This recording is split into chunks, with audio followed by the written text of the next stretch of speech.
Bonjour à tous. Bon, bonjour à tous. Bon, c'est une première pour moi la présidence, alors je suis un peu stressée. Non, ça va aller. Mais c'est un plaisir de vous voir tous et de savoir qu'on va louer notre Dieu ce matin, tous ensemble, se mettre partager ensemble un moment pour le louer et pour recevoir de sa parole. Et voilà, quelle que soit votre semaine, vos difficultés, vous avez tous droit à l'amour de Dieu, parce que Dieu est fidèle. Et donc je vous propose de commencer par ce chant, Dieu fidèle.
C'est un bonheur de t'interpeller et de se mettre sous ta protection, sous ton regard ce matin. Je te prie de bénir chaque personne qui est venue, chaque personne qui nous écoute à distance aussi, et chaque malade, Seigneur. Il y en a plusieurs qui sont malades, et je te prie de les bénir ce matin particulièrement.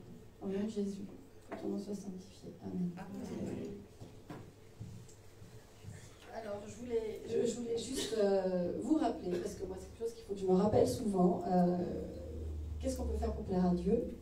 Rien d'avance, on ne peut rien faire, parce que ce n'est pas nos actes qui nous font qu'on est aimé de Dieu, mais c'est son amour parfait de lui, enfin, c'est son amour qui est plus fort que tout ce qu'on peut faire. Donc même le péché ne nous éloigne pas de lui, parce que son amour est plus fort que ça. Et pour ce moment-là, donc je n'ai pas donné les versets à temps, vous pouvez ouvrir vos Bibles, et si quelqu'un veut lire un passage en Jean 3, 15 à 18.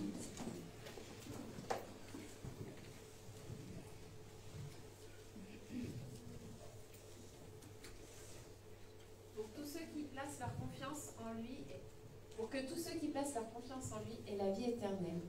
Oui, Dieu a tant aimé le monde qu'il a donné son Fils, son unique, pour que tous ceux qui placent leur confiance en lui échappent à la perdition et qu'ils aient la vie éternelle. En effet, Dieu a envoyé son Fils dans le monde, non pas pour condamner le monde, mais pour qu'il soit sauvé par lui. Celui qui met sa confiance en lui n'est pas condamné, mais celui qui n'a pas foi en lui est déjà condamné, car il n'a pas mis sa confiance en la personne du Fils unique de Dieu. Oui, voilà, j'aimais bien, celui qui croit au Fils n'est pas condamné. Donc on n'est pas condamné, quoi qu'on ait fait hier, avant-hier, dans le passé bien plus ancien. Et un autre verset encore, un autre petit passage en 1 Pierre 2, 9 à 10, si quelqu'un veut lire. Ou dans vos Bibles. Mais vous, vous êtes une race élue, une communauté de rois prêtres, une nation sainte, un peuple que Dieu a libéré pour que vous célébriez bien haut les œuvres merveilleuses de celui qui vous a appelé à passer des ténèbres à son admirable lumière. Car vous, qui autrefois n'étiez pas son peuple, vous êtes maintenant le peuple de Dieu. Vous n'étiez pas au bénéfice de la grâce de Dieu, vous êtes à présent l'objet de sa grâce. Voilà, Dieu n'avait pas pitié de vous et maintenant il a pitié de vous.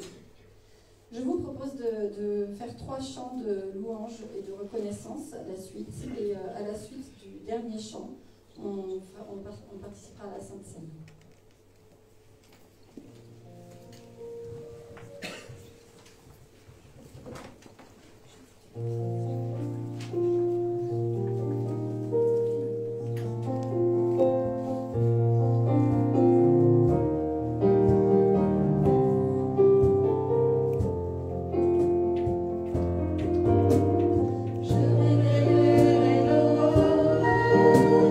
Pour célébrer tes bontés.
grâce incomparable.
Rejoindre leur groupe, pas les autres, mais les ados, oui.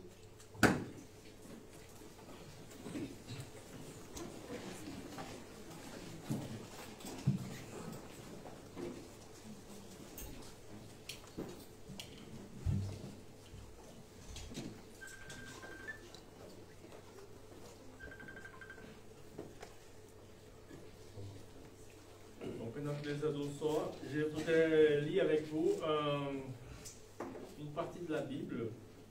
C'est Corinthiens, 1 Corinthiens, chapitre 11, verset 23 jusqu'au verset 26.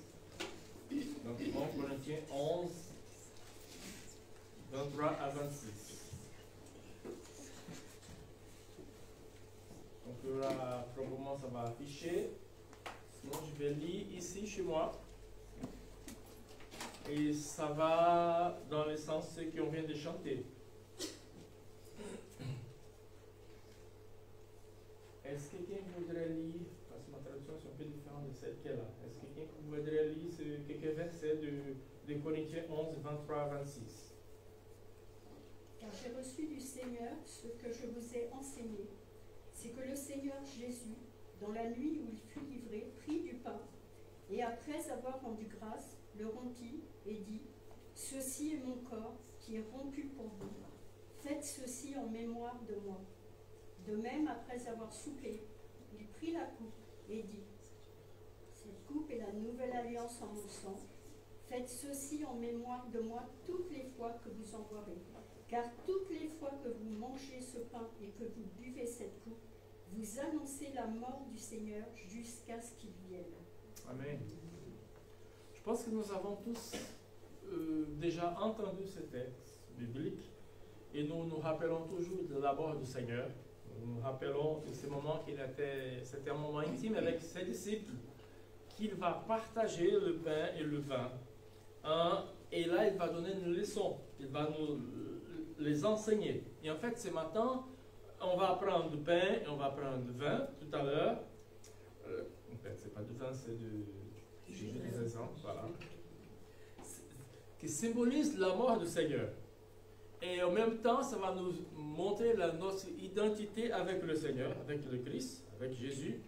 Nous le faisons parce que d'abord, on le faisons parce que nous l'appartenons.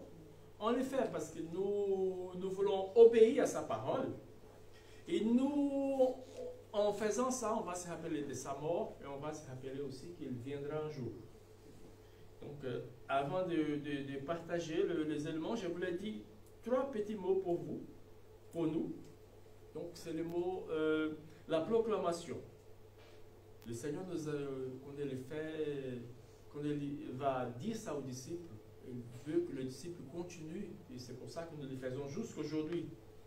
Donc, nous proclamons d'abord ce que Jésus, par la foi, il est mon sauveur. Je proclame aussi que je fais partie du corps. Je fais partie du corps de Christ. Je fais partie de la famille du Christ. Et aussi, je proclame qu'un jour il reviendra. Le Christ reviendra. Il va nous prendre. Nous allons vivre une vie éternelle avec lui.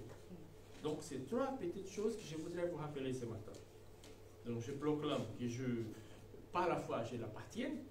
Je proclame que je fais partie du corps de Christ. Nous sommes au corps de Christ. Et je proclame aussi qu'un jour il reviendra et nous allons vivre l'éternité avec lui. Amen. Donc, je vais appeler Michael pour venir avec moi ici devant. Je vais lui demander de prier. Et après, on va distribuer. Seigneur, je veux te bénir, te glorifier, Seigneur. Nul n'est comparable à toi, Père éternel, parce que tu as donné ton Fils. Oui, et Seigneur, il est le chemin, la vérité, la vie, mais c'est par son sang et son corps qui a été meurtri, Seigneur, que le passage est ouvert, Seigneur.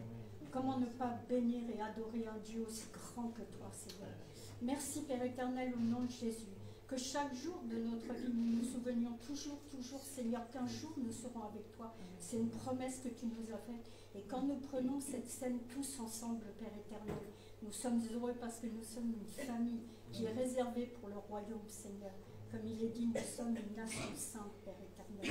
Et nous te bénissons, Seigneur, parce que tu nous as ouvert le chemin de la sanctification, de l'obéissance, de la soumission, dans la joie, dans la paix, Seigneur, dans la quiétude. Et merci, Seigneur, dans tout ce que tu es, dans tout ce que tu fais, Seigneur. Amen. Amen. On va passer, et si vous voulez prier, voilà, vous vous sentez libre pour prier pendant ce moment qu'on va prendre la scène.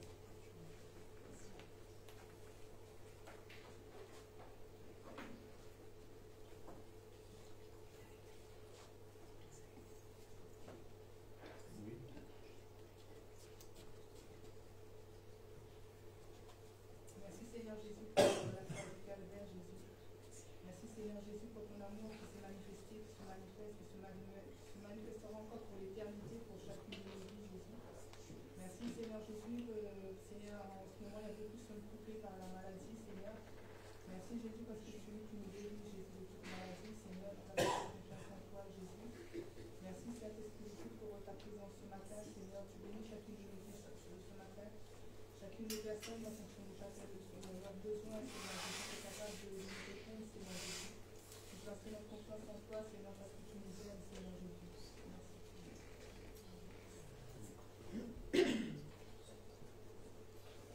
Seigneur, merci de ce que Mireille nous a rappelé, que tu es le chemin, la vérité et la vie.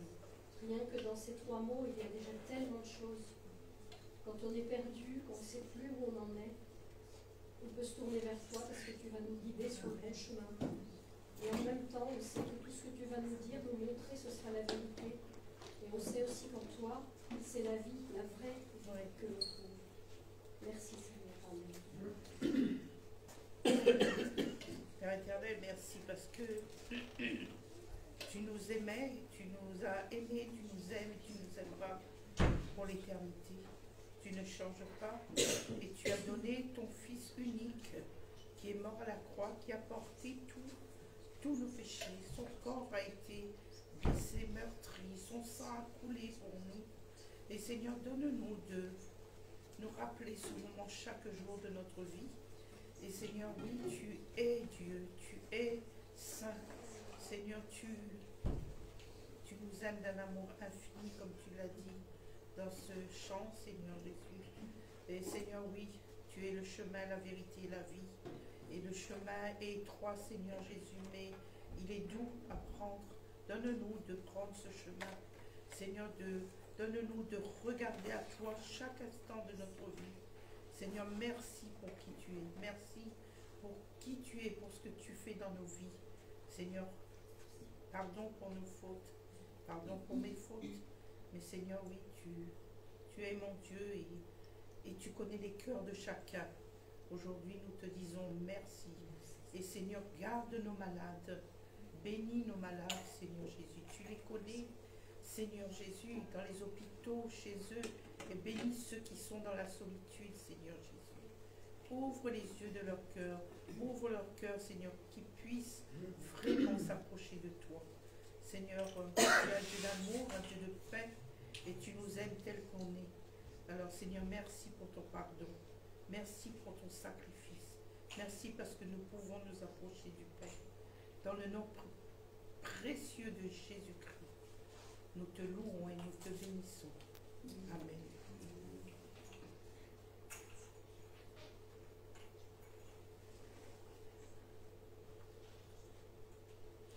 Merci Seigneur pour ces moments.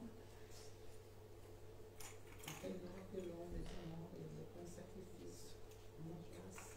En notre place. Merci pour ton nom qui ne change pas. Tu es fidèle, tu es juste.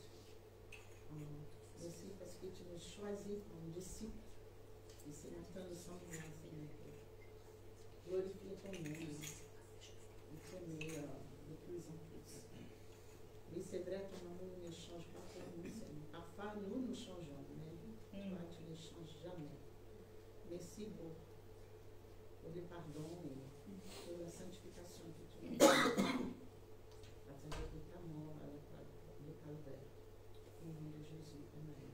Amen.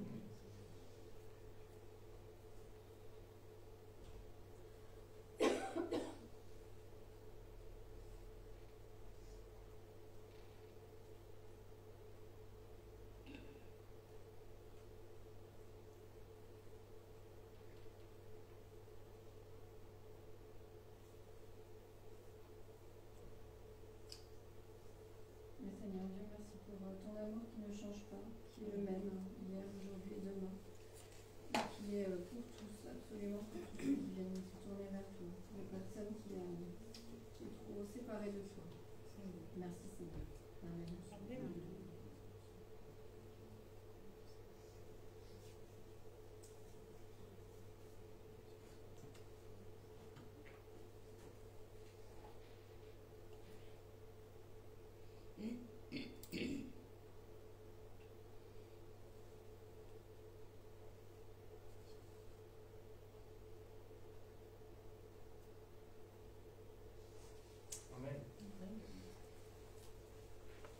Amen. Soit on fait un chant, soit on fait encore un chant. Ok, pour un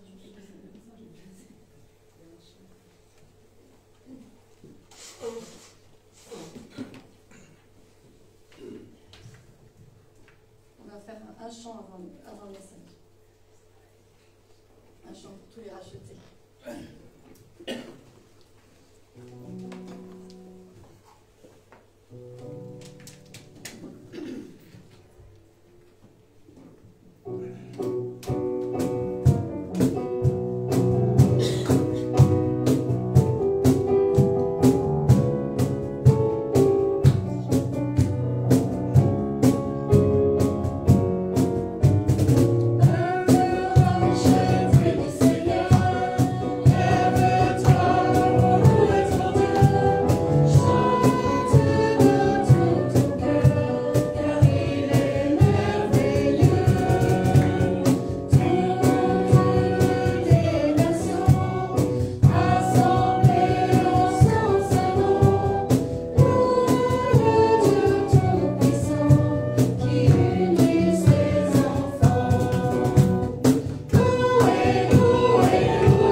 Que le Seigneur t'inspire. Amen. Amen.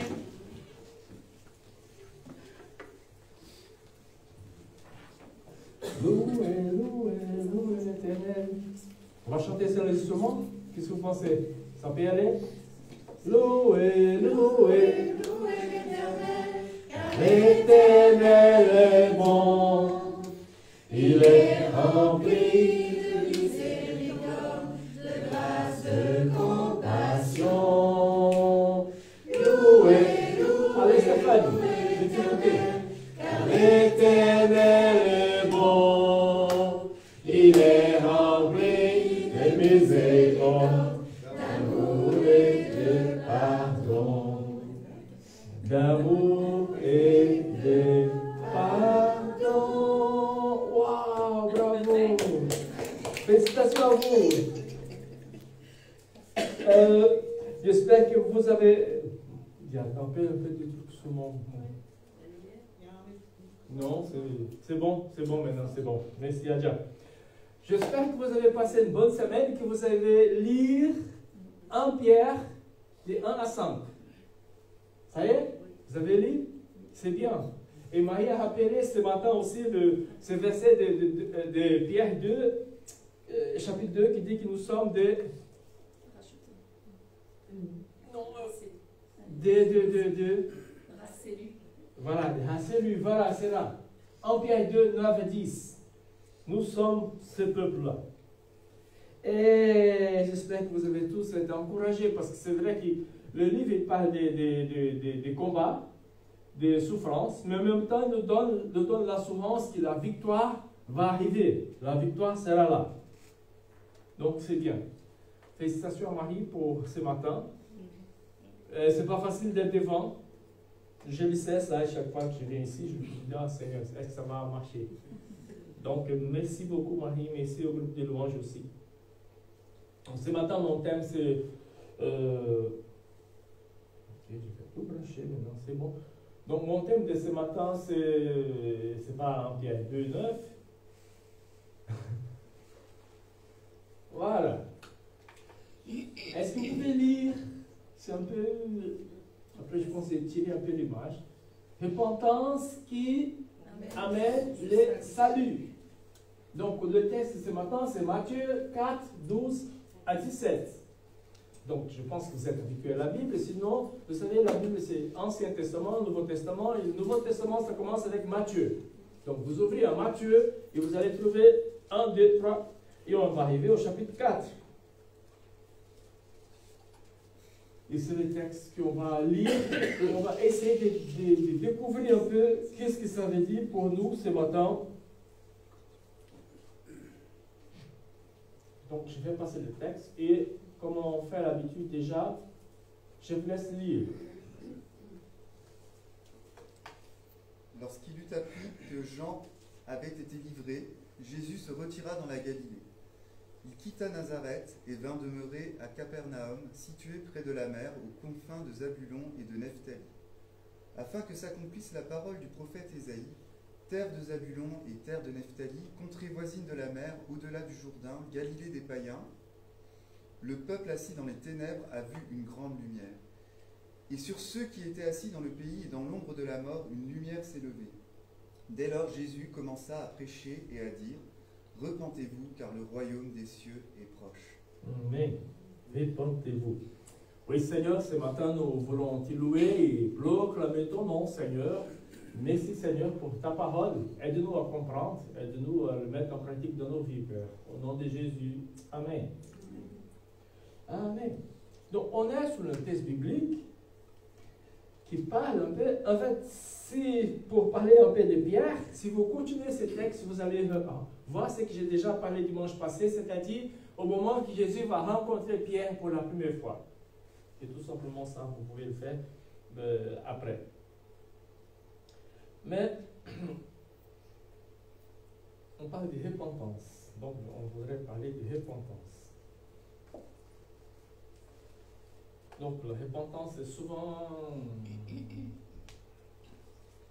D'abord, vous gardez ces mots et je vais revenir un peu en arrière de ce que j'ai noté ici. La repentance est souvent oubliée peut même dire rejeté pour pas mal des églises aujourd'hui. Les églises aujourd'hui ne parlent pas beaucoup de ces mots. Parce que ce n'est pas tellement populaire parler de repentance aujourd'hui, dans ce monde dans lequel nous vivons. Pourquoi ce n'est pas populaire? Parce que d'abord, j'ai déjà remarqué là que la repentance nous amène à une confrontation avec nous-mêmes. Est-ce que vous aimez être confronté? Moi, non. Et des fois, voilà, la personne plus proche de moi, c'est Sueli. Des fois, c'est peut me confronter. C'est pas facile pour moi. Donc, même si je dis rien, mais je pars, je dis... Donc, la repentance nous amène à la confrontation. Et des fois, la confrontation, c'est pas facile. Mais c'est nécessaire. Il faut confronter. Il faut le confronter. Et si on parle de niveau église, si vous êtes là pour la première fois, vous êtes bienvenus à l'église protestante évangélique de Châteauroux. Donc, on a une communauté, on n'est pas beaucoup aujourd'hui, mais on a beaucoup de gens qui sont là. Et on peut toujours penser à ceux qui sont malades aujourd'hui, ceux qui ne sont pas bien. C'est pour ça qu'ils ne sont pas là. Donc, pensons toujours à Jean-Michel, pensons à Daniel, pensons à Jenny qui tousse toujours. Pensons à David. Voilà, pensons à ceux qui sont... Il y a pas mal il y a les Covid qui reviennent petit à petit, donc on fait attention à nous. Donc, pensons à toutes ces personnes qui ne sont pas là ce matin. Donc, je reviens à mon message de la repentance. Il y a selon quelques pasteurs, si on parle de repentance, ça risque que les gens ne vont pas revenir à l'église. Ce n'est pas le cas ici. Je pense que je vais parler de repentance ce matin et dimanche prochain, on sera tous là. Mais même si c'est vrai que même ces mots, c'est exclu de beaucoup de pupitres, mais la parole de Dieu, elle parle toujours de repentance. La Bible a beaucoup dit sur repentance. Et c'est intéressant, le texte que nous venons de lire à propos de Jésus, c'est son premier sermon. Vous imaginez Jésus qui sort pour prêcher pour la première fois, il parle de repentance. Et on va au fur et à mesure que le temps va passer, vous allez comprendre qu'est-ce que ça veut dire le mot repentance par rapport à Jésus. Donc il dit au verset 17, il dit, dès ce moment, Jésus commence à prêcher et à dire, répandez-vous, car le royaume du ciel est proche. Donc, je m'imaginais, quand je pensais à ça, je m'imaginais, si j'arrive à Châteauroux pour le premier jour, personne ne me connaît pas ici, et je viens ici, et j'ai dit, vous devez vous repentir. C'est pas tellement... c'est pas comme les gens vont me prendre. Hein. Il dit, mais c'est quoi ces gars? Il arrive là, il commence à parler de repentance. Et en fait, c'est ça que Jésus commence à faire. Parce que quand nous regardons, il sort de ce moment avec cette confrontation qu'il a eue avec Satan. Et il va et il commence à prêcher. Et son premier sermon, il dit, répentez-vous car le royaume du ciel est proche. Et c'est intéressant que c'est le dernier message que nous voyons dans l'Apocalypse, c'est le dernier livre de la Bible, à l'église de Laodicée. Apocalypse 3, 19, vous n'avez pas besoin de lire. Je vais vous lire. Moi, je reprends et je chante tout ce que j'aime. Et donc, d'oser, répands-toi. Un dernier mot en église. Donc, Jésus commence avec repentance et il va finir un peu le même mot sur la repentance. Et il y a deux autres textes bibliques qui parlent de repentance aussi. Et en résumé, nous sommes tous appelés à la repentance. Donc, c'est un mot à la répétition à la Bible. Nous sommes tous appelés à la repentance. Mais qu'est-ce que en nous, en tant que chrétiens, qu'est-ce que ça signifie pour nous, le mot repentance? Se repentir signifie changer d'avis. Donc, probablement, vous avez déjà fait dans votre vie. Changer d'avis. Vous avez pensé que c'est quelque chose, et au fur et à mesure que le temps passe, vous avez changé. Donc, c'est ça, c'est la repentance. Et je vous lis un texte biblique encore, parce qu'on va lire un peu des textes bibliques ce matin, parce que je voulais appuyer ce que j'ai dit en utilisant la Bible, la parole de Dieu. Donc, Acte 26, au verset 19, il y a Paul qui va devant le roi Agrippe, il va discuter, il va lui expliquer des choses, et regarde qu'est-ce qui va se passer. En conséquence, le roi Agrippa, je n'ai point résisté à la vision céleste, et c'est Paul qui parle. Assez de Damas d'abord, puis à Jérusalem, dans toute la Judée, et chez les païens. J'ai prêché la repentance. Et c'est ça qui Paul dit. J'ai prêché la repentance et la conversion de Dieu avec la pratique des œuvres dignes de la repentance. Donc, la repentance, ce qu'on voit ici, c'est un changement d'avis qui entraîne un changement de comportement. Donc, c'est-à-dire que je dois me repentir chaque jour. Ça y est, je dois me repentir chaque jour. Ce n'est pas un seul moment. Donc, c'est un changement qui va entraîner, c'est un changement d'avis qui entraîne un changement de comportement. Acte 3, verset 19, il y a Pierre qui dit « Repentez-vous, donc et convertissez-vous, pour que vos péchés soient effacés. » Donc ces mots, quand on regarde la Bible, ces mots viennent de plusieurs fois, avec de plusieurs personnes, de façon différente, mais avec le même but, d'amener les gens vers Dieu. Et c'est ça que nous voulons dans cette église. C'est ça que nous aimerions voir ici. Donc, qu'est-ce que c'est la repentance? Et là, je vais vous donner quelques définitions pour moi, c'est important. D'abord, la repentance, c'est plus qu'une conviction. C'est plus qu'une conviction parce que nous pouvons être convaincus de péché, mais sans s'y repentir. On peut être d'accord que ça c'est mon problème, mais je n'arrive pas à le laisser. Acte 24, verset 25. Mais Paul discutait sur la justice, sur la tempérance, sur le jugement à venir. Et Félix, donc c'était une autre personne qui Paul fait la confrontation, il dit, il était effrayé, il dit, pour le moment, retire-toi. Quand j'en trouverai l'occasion, je te rappellerai. Et l'apôtre Paul, on va voir dans ce texte, dans le contexte dans lequel il est, parce que ce gars, il était confronté par l'apôtre Paul, il reconnaît qu'il a un souci, mais il ne veut pas le laisser. Il y a combien de gens aujourd'hui, et peut-être nous des fois, on sait que ce n'est pas bon ce qu'on fait, on vit une vie qui n'est pas la bonne par rapport à la parole de Dieu, mais on continue à vivre sans apporter de changement. Donc, pas de la repentance. Des fois, on rencontre des gens qui disent « Oui, je suis chrétien », mais nominal. Je vais à l'église, quand je vais à l'église, la Pâques, à Noël, quand un enterrement, et c'est là que je viens à l'église. Après ça, c'est fini. Mais donc, vous comprenez? Donc, je suis tout simplement, j'utilise les noms, mais il n'y a pas de changement. Et c'est pas ça que nous voulons. Nous voulons un changement. Puis le Seigneur, c'est lui qui nous change. C'est lui qui fait que notre vie soit différente de ce comme nous sommes arrivés ici à l'église. Deuxième chose que j'ai remarqué, c'est que la repentance, c'est plus qu'une confession des péchés. On peut quand même confesser nos péchés, mais sans s'y repentir. Il y a plusieurs épisodes dans la Bible que les gens disent « je péchais ». Mais il n'y a pas de changement. Et je vais vous donner quelques exemples. Ce n'est pas une confession liée à la terreur. Ce n'est pas bien écrit, mais liée à la terreur. C'est la phrase plus complexe. Vous vous rappelez quand Dieu a envoyé, Israël était en Égypte, et Dieu dit, voilà, vous devez sortir, et Moïse et son frère va voir le roi, le pharaon, et il dit, écoute, il faut que tu nous laisses partir. Vous connaissez cette histoire, vous vous rappelez un peu? Et pharaon dit, ok, d'accord, vous devez partir, sauf que dès qu'il ne peut pas, il dit, non, vous ne voulez pas partir. Et Dieu va envoyer,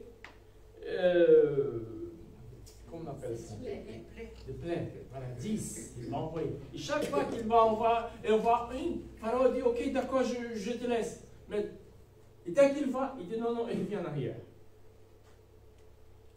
Et Exode 9, verset 27, il dit, Pharaon fait appeler Moïse, c'est à ce moment, et Aaron, il lui dit, cette fois-ci, j'ai péché. C'est l'Éternel qui est juste. Et moi et mon peuple, nous sommes les coupables. Donc il reconnaît qu'il a un problème. Mais après, si vous continuez cette lecture de Exode 9, au verset 34, qu'est-ce qu'il va dire? Pharaon, voyant que la pluie, la grêle et les coups de tonnerre avaient cessé, il continue de pécher, il adoucit son cœur, lui et ses serviteurs. Vous voyez, des fois c'est un peu comme ça. Dès que les choses sont un peu compliquées, on revient en arrière, mais dès que le ciel est éclairci, tout est calme, on dit ok Seigneur, merci beaucoup, je reviens dans un autre moment. La repentance aussi, ce n'est pas une confession hypocrite. Il y a une autre histoire, un Nombre, chapitre 22, verset 34, Ancien Testament. Et ce gars s'appelle Balaam. Il dit à l'ange de l'Éternel, j'ai péché, car je savais que tu étais placé, je ne savais pas que tu étais placé devant moi, sur le chemin. Mais en fait, quand on regarde l'histoire de ce gars, il n'a jamais changé. Il n'a jamais regretté ce qu'il a fait. Donc la repentance, ce n'est pas tout simplement une confession hypocrite. Je dis pas tout simplement, j'ai dit quelque chose et je ne fais pas. La confession, c'est plus que ça. La confession aussi, ce n'est pas une confession à moitié. Et je vous donne un autre exemple biblique. Roi Saoul, qui va décider de faire des choses, il va décider de rester avec le bouton de la guerre. Et quand Dieu va le confronter, Samuel viendra pour le confronter, mais pourquoi tu as fait ça? Tu n'as pas le droit de le faire. Et qu'est-ce qu'il va dire? Alors, j'ai péché, car j'ai transgressé l'ordre de l'Éternel. Je n'ai pas obéi ses paroles, j'ai craignais le peuple, et j'ai écouté sa voix. En fait, il mentait. Il laisse la responsabilité au peuple, mais quand c'était lui qui devait le faire. 1 Samuel 15, 24. J'ai péché, mais il ne prend pas ses responsabilités en action. Et des fois, c'est un peu comme nous. On dit, voilà, je fais mal, mais je ne peux pas la responsabilité. Et des fois, on va plus aller, plus on pousse un peu les choses, on dit, voilà, c'est le Satan qui m'a... Je ne sais pas si vous avez déjà fait ça. Mais il dit, c'est le diable qui m'a incité de faire. En fait, c'était pas... En fait, on ne prend pas notre responsabilité. On jette toujours la responsabilité à l'autre. Ah, j'ai fait ça parce que, voilà, l'autre m'a provoqué. Oh. La repentance aussi, ce n'est pas une confession élaborée. Et là, je n'ai pas marqué, mais je vais vous donner un petit exemple. Vous vous rappelez, le peuple d'Israël a envahi Jéricho. Et le Seigneur avait dit, écoute, tout ce que vous voyez, ne touchez pas, ne volez pas, ne prenez pas pour vous. Il y avait un de ces gars qui était là, qui s'appelle... comment il s'appelle déjà? Achan en portugais. Mais je vous laisse lire Josué 7, 20. Les beaux noms là en français. Et il dit, c'est vrai que j'ai péché contre l'Éternel Dieu d'Israël. Et voici ce que j'ai fait. Il reconnaît ce qu'il a fait. Mais pourquoi il reconnaît? Parce qu'il était surpris dans ce qu'il faisait. Chez moi, on dit, lui, il était pris à la main, à la patte. Ici, on peut dire, voilà, il était pris à la main, voilà, dans le sac. Vous connaissez cette expression. Donc, c'est exactement ça qui se passe. Il cache des choses, mais le Seigneur va faire un circuit pour arriver jusqu'à chez lui. Et dès qu'il arrive chez lui, il dit, ah oui, c'est moi, j'ai péché. Et en fait, la repentance, ce n'est pas ça. Ce n'est pas une confession élaborée. Il va dire ça parce qu'il était attrapé dans la situation. La repentance aussi, ce n'est pas une confession désespérée. Vous vous rappelez qu'un jour, il a trahi Jésus. Qu'est-ce qu'il a dit?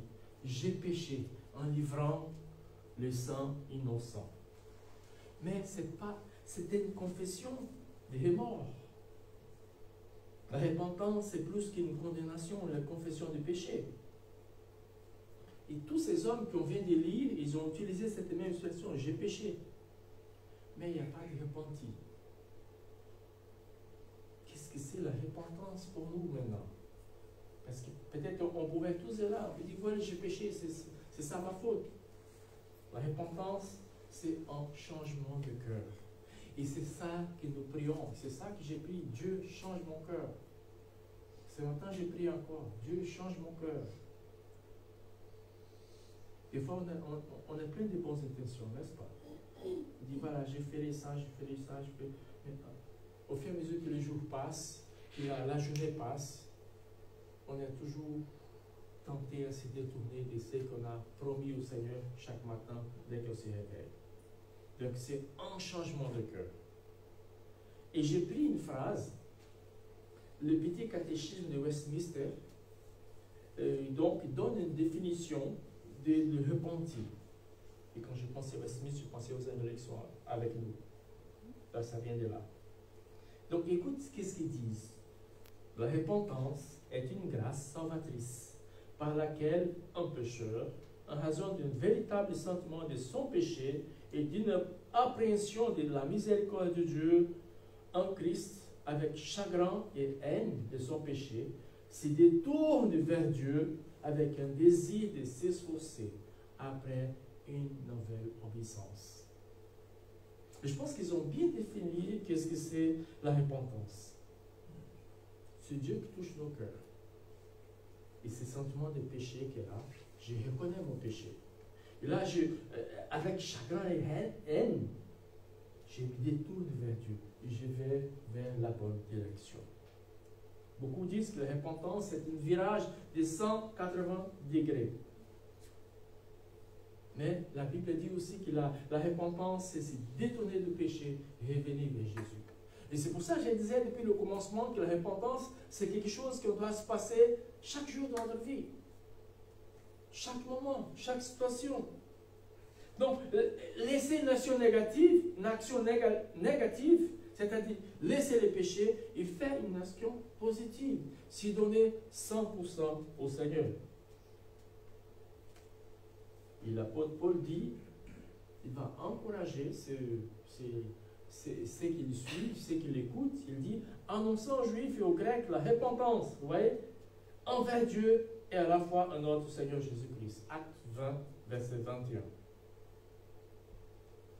Et vous savez, je pense là c'est clair pour nous. On ne peut pas se repentir à moins que nous nous tournons vers Jésus. Peut-être il y a beaucoup de gens qui peuvent dire, oui, il y a des... on peut faire ceci, on peut faire cela. Mais bibliquement, c'est vers Jésus. On doit dire, voilà, Seigneur, je suis désolé. Je suis désolé pour mes péchés. Aide-moi, Seigneur, à retourner vers toi.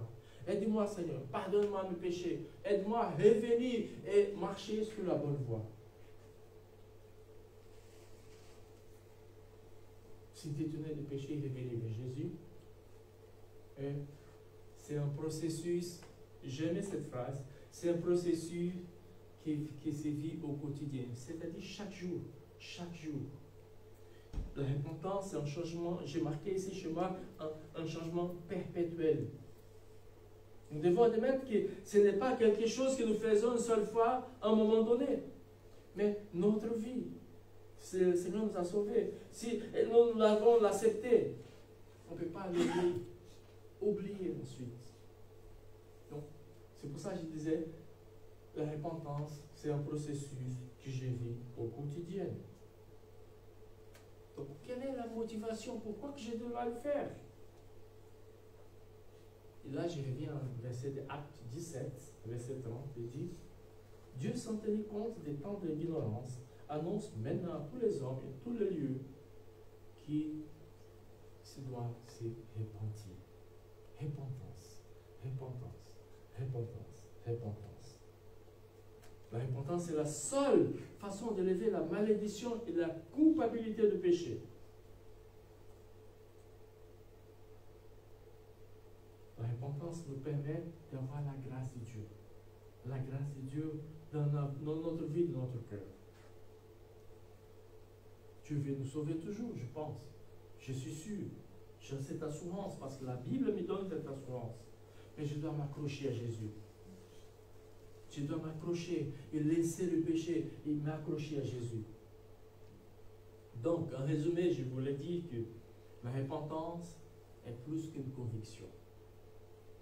La repentance est plus qu'une confession de péché. La repentance, c'est un changement de cœur. Ça y est, repentance.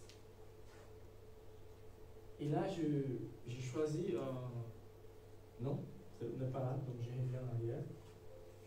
J'ai choisi un verset pour vous laisser ce matin. Donc je voudrais que quelqu'un puisse le lire. C'est Josué au chapitre 24, au verset 15. Choisissons ce matin à qui nous devons servir. Choisissez,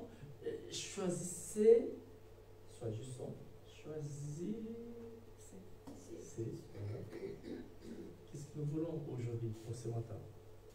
Donc, est-ce que quelqu'un peut le lire? Josué 24, verset 15. C'est le choix de Josué. C'est le choix de ce gars qui a amené le peuple à la terre promise.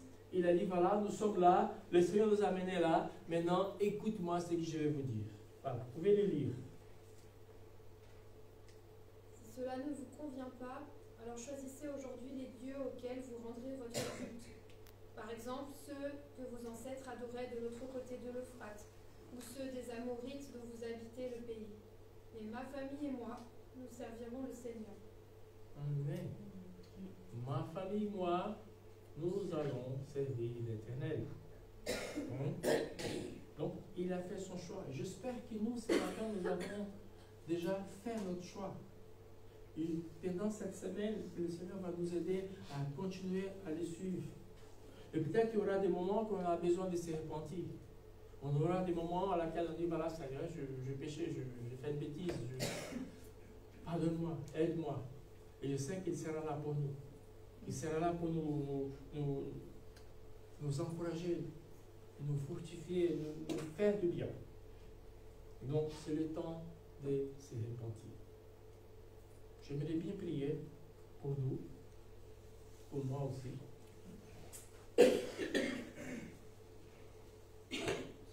Oui, Seigneur, nous te louons et nous te remercions ce matin. Merci, Seigneur, pour ta grâce, ta bonté, ta miséricorde. Merci, Seigneur, parce que ta parole nous confronte. On est confrontés ce matin, Seigneur, concernant la repentance, ce changement, Seigneur, de mentalité, de cœur, ce changement, Seigneur, des idées, Seigneur, ce changement, Seigneur, des choses qui des fois, c'est tellement bien pour nous, mais en fait, c'est pas bon.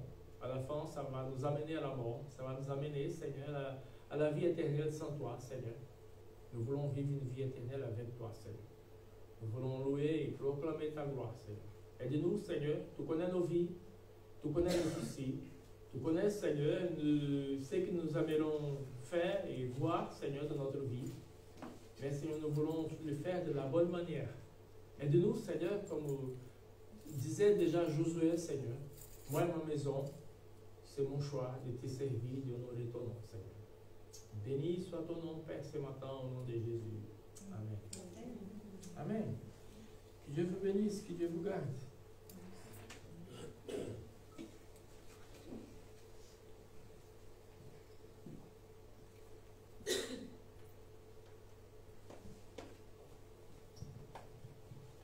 Merci, messieurs. J'aimerais bien qu'on finisse par un chant, mais avant, on va faire tout ce qui est administratif.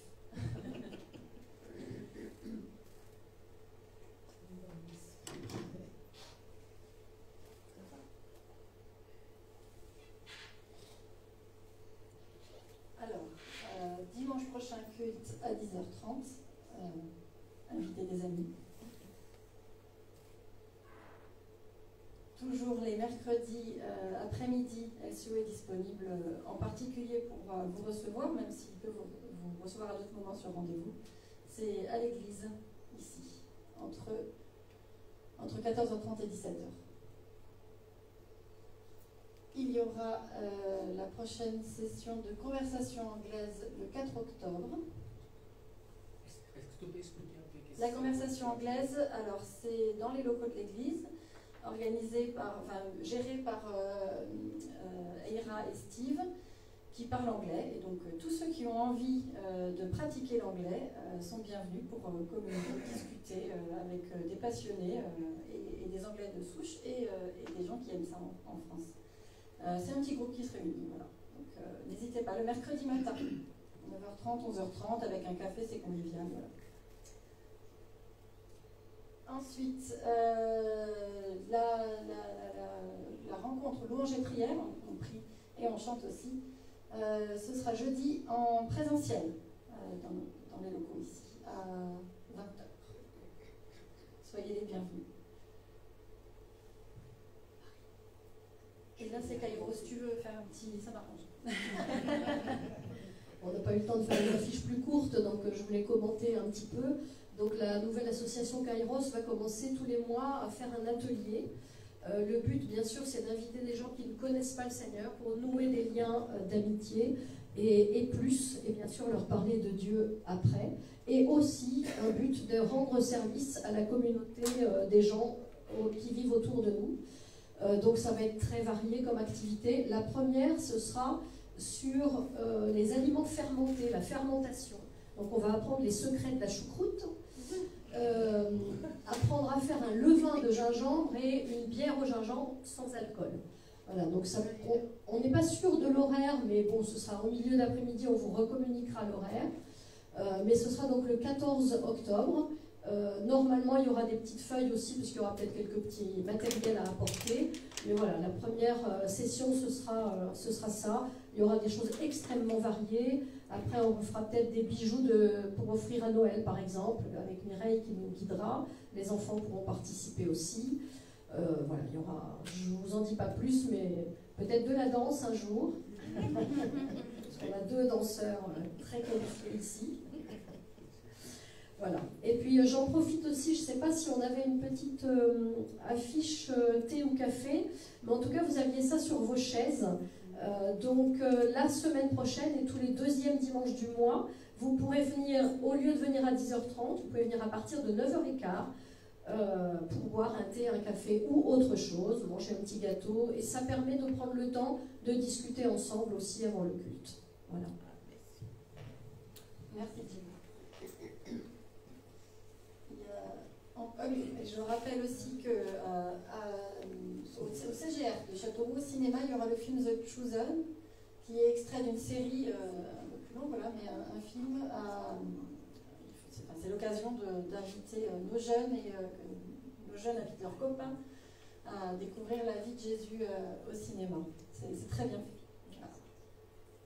Réservez vos places. Et nos 4 mots d'encouragement pour la semaine. L'unité, la joie, le service et l'onction du Saint-Esprit. Amen.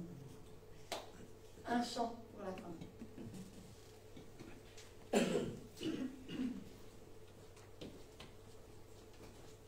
Un chant qu'on n'a pas encore fait dans cette assemblée mais qui est connu, donc j'espère qu'il y en a qui le connaissent. Et c'est nos enfants qui l'ont fait découvrir, ils l'ont ramené de leur colonie de vacances. Voilà. Comment ne pas te louer?